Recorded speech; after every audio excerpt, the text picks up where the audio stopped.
So, DC, kind of a big deal. You're basically fighting your hero, Dan Henderson. How do you feel about that?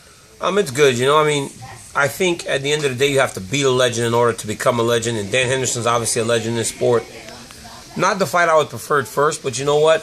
After the bout agreement signed, Dan Henderson becomes another guy that's an obstacle in my journey to become champion.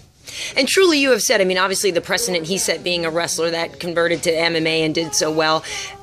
That's somebody, though, you do look up to and sort of model yourself after, would you say?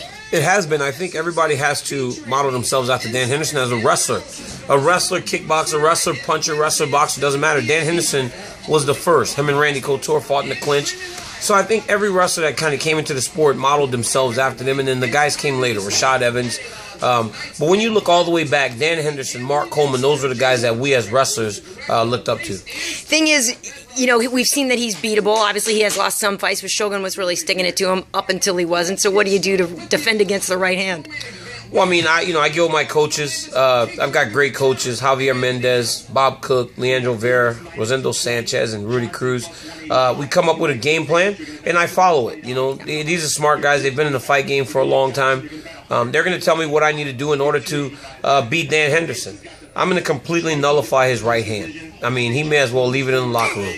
Nice. And you think if you beat Dan, you should get the next shot at the title? Yes, I do believe so, and I've been promised that. So, not only will I beat Dan Henderson and ask for a title shot, I'm going to hold the UFC to what they told me that I get a title shot. Now, has it been easier for you to just stick on weight now and having these fights closer together? Is that more of a struggle, or is it easier? Well, it makes it easier, but I've gotten kind of big after the fight.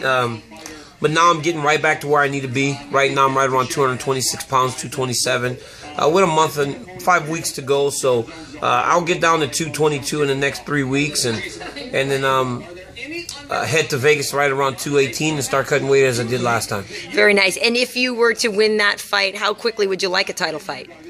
Well, I think I have to wait. Jones is fighting tomorrow, and then he's going to fight Gustafsson next, and then me. So, I'd have to wait probably till the beginning of the year, which I would be okay with because I want to fight for the championship.